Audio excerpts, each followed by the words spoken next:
hits like a thunder's roar. Rubber burns and the engine soars.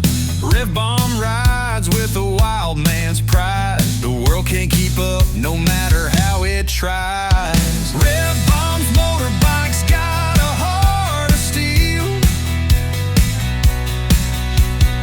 Wheels spinning faster than the fear we feel.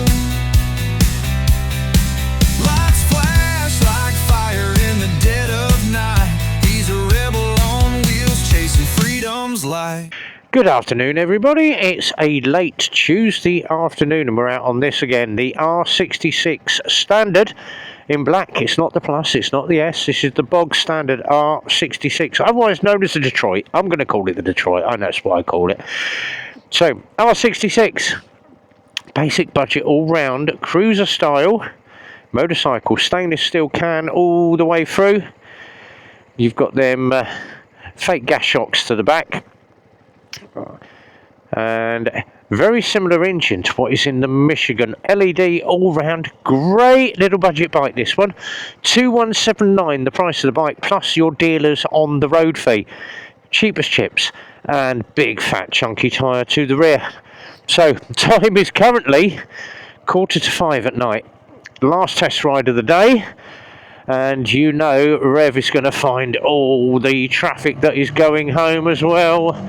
Don't you know it? Right, we're going to get out, we're going to have a ride. Hour and a quarter till I finish, which means by the time I get back, I've got to put bikes away. I'm not getting out of the garage at 6 o'clock, am I? No, absolutely not. Never do. Never ever do. Such is garage and bike life. While we're doing that, we're going to have a little bit of a waffle. Love that number plate. Miss Gem. We'll get one for the missus. Mrs. B, she'd love that.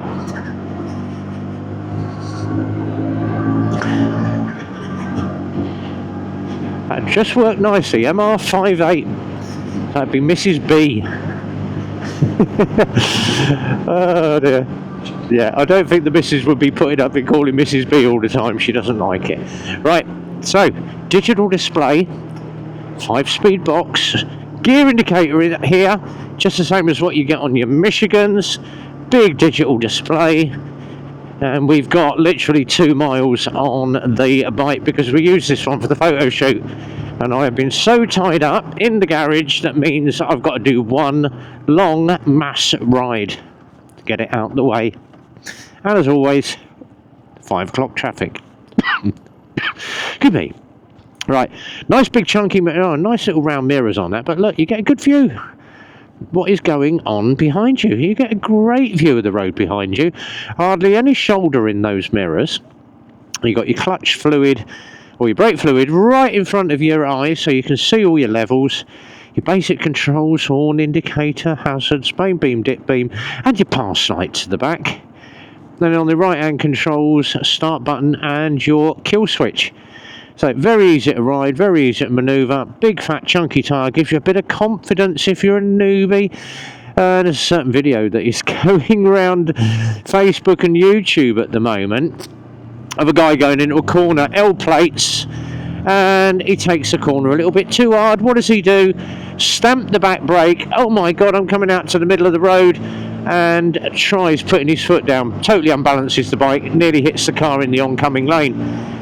How he didn't hit the car, I do not know, but it's a rookie mistake, and it's called target fixation. Fixing on the corner instead of looking through it. So, basically, you look where you want to go, or you point the direction, the bike will follow. So if I start looking left, looking right, my automatic instinct is going to make the bike move around just by moving my head, because it's called target fixation. And you should be doing a thing called the 7s. I keep going on about the 7s all the time, but it will save your life, especially if you're on a big bike like some of us, hacking around at 70, 80 mile an hour. No, 70 mile an hour, which is the national speed limit. I didn't say we go fast, but 1 and 2 is the furthest point you could see, right at the top of the road where the cars are coming round that top corner. That's 1 and 2, left and right hand sides of the road. 3 and 4, junction in front of me, 5 is your left-hand mirror, right is your clocks, 7 is your right-hand mirror, and repeat. And I'm just going to tuck that mirror around a little bit so I've got a bit better view. That's better, I can see the inside lane now. So that is how you do your 7s. Coming up a junction, should be looking at the wheel of the car. If you see a car in a junction, look at the wheel. If you see the wheel start moving, you know the car's moving. You're going to see that wheel before you see the car move. Keep your eye on the van behind, watching the mirrors. He went to pull out and there's a car there. No, sorry mate, you've got to go round. He's going to come down the outside, nice big bit of distance, and you tuck back in. There we go.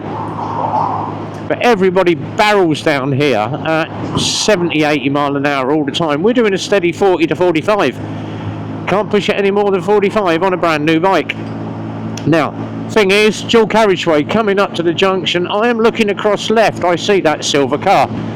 I'm doing 44.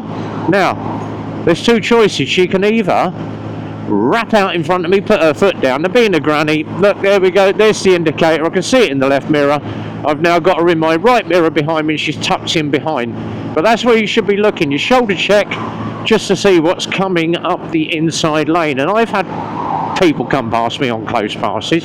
Don't bother me. I can see them coming. Just move myself over. Here comes Granny. And she's going past in a little silver car. There we go. Off she goes. So that's what you should be doing.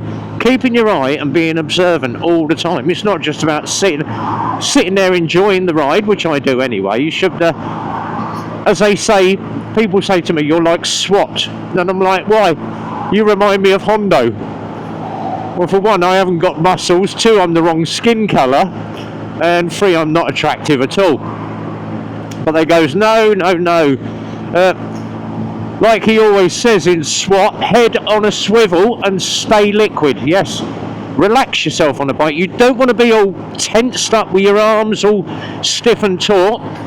What you want to be is just sit on the bike, relax those muscles, let the bike do the work. But as I say, head on a swivel, stay liquid. And that's how it works. And you will become a better bike rider if you relax your arms like I'm doing. Look, a little bit of relaxation. Relax yourself. They still ain't fixed these damn traffic lights yet. Come on, let's go.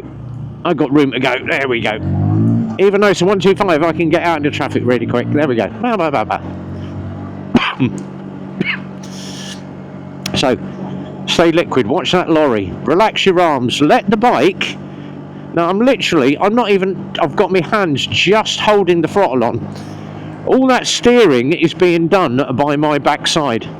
So I am just literally pushing down on the right peg, a little bit of bum cheek, as they say, and just push the bike through the corner. And it's amazing, look, how much I can make that bike turn, and you can see it moving at the front there. That is me pushing down on the peg.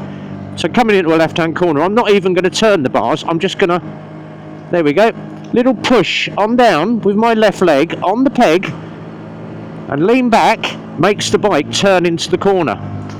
So it's all about transferring your body and becoming that centre of gravity for the bike. And that's how it works. Very, very easy thing to do. Just transferring the body weight. Use a little bit of body weight to lean yourself over. And there he goes on his big bike. Good use of indicators. Watching his shoulder checking. And that is how the big boys ride. And that is how I ride as well. So, move your body weight around. Become one with the bike. Don't just think, oh, you know, I'll steer it where I want to go. There's also a very good thing called counter steering. So if I wait for the cars to go past, and I will show you in a second. And it's very easy to do. So if I want to turn right, rather than push the handlebars to the right, I'm going to do the complete opposite thing. So I am going to push with the right bar.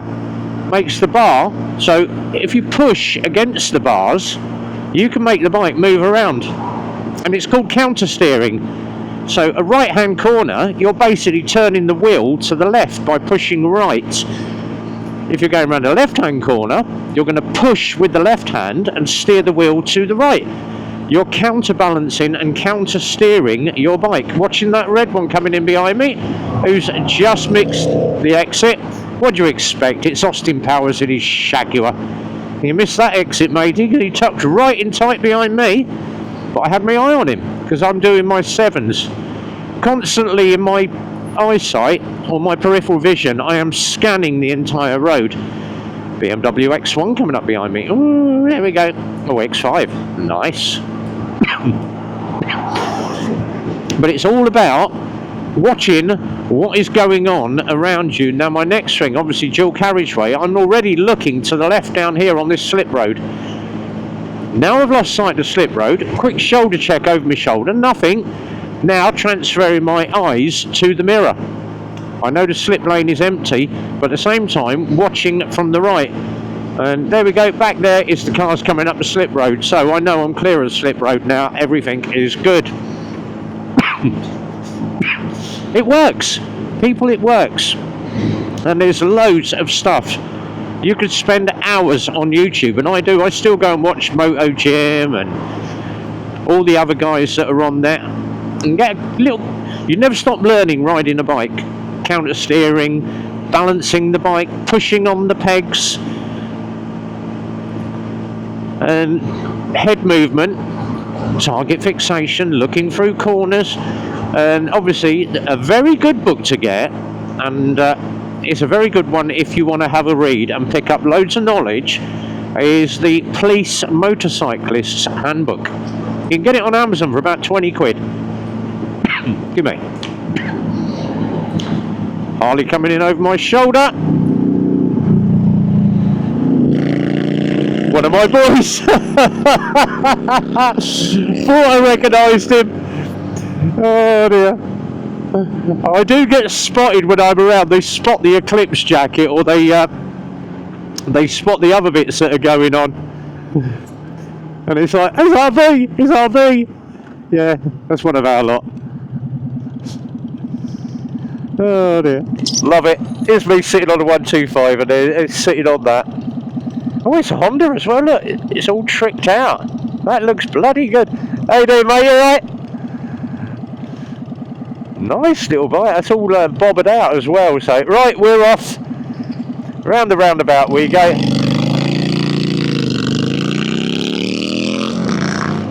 Doesn't that sound good?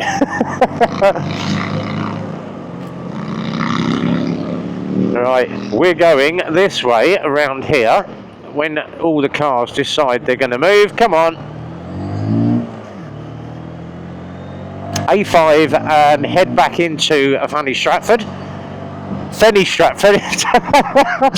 Did I just say Fanny Stratford? Oh dear. Everything to their own. Oh god, I can't believe I just said that. Oh dear. It's probably thinking of that car driver. That's why you Fanny. Oh, there we go. Fanny Stratford. That's a new name for it. It would be Fanny Stratford, wouldn't it? Because you've got pink punters. Lots of it there. Alright, enough of that. Behave, Rev, behave. Right, wait for the lights to change. We've got 8 miles on the bike anyway. We're heading back to the garage. We're all good to go. Let's go and get this bike registered before I go home. And I might even get to have a cup of coffee today. I've had 2 cups of coffee all day. Been so busy. I haven't even had an energy drink. I haven't had a pint. I've had about 2.5 cigarettes. Noddy nod. But yeah, I should go back, have a cup of coffee and a cigarette now, and get ready to go home. Poor old Rev's on his lonesome tonight because the missus has gone out with friends for food and bingo, like she does on a Tuesday. That leaves me stuck at home, sat on YouTube, doing bugger all.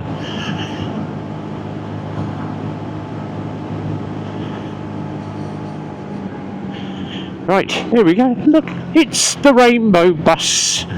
Oh, good old Pink Punt. I love that club. It's a great little club at the weekends, and you don't need to spit on or swing on the other side of the fence. You can be straight and go in there. It's a great little club for everybody. Love it in there. Right, up the hill we go. They're doing 20 mile an hour. Bless them. Another granny. Look, she's got the doggy pillows in the back of the car. Oh, God, blimey, missus. Straight across that roundabout. Check left, check right. Are we going to catch her up? Of course we are. I wonder 125 of them catching a Citroen up.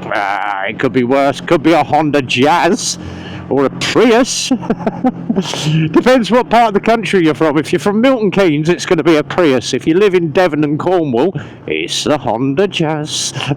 If you come from Northampton, or you happen to know Rivnik Biker, it's a Kia Sportage. Right, we're going to sit over here on the other side of the road because we let the cars through because you've got an obstruction there. Let them in. This one can go straight back in the MOT bay because I can put my bikes away then and get the day wrapped up to go home. Lovely dovely. Right, R66 test ridden. 9 and a bit miles, so it's near enough to 10. That is good for me. Down through the box we go, into the garage. We will see you on the next one, guys. Till then, be well, ride safe, and from Rev, as always, it's a big goodbye from me.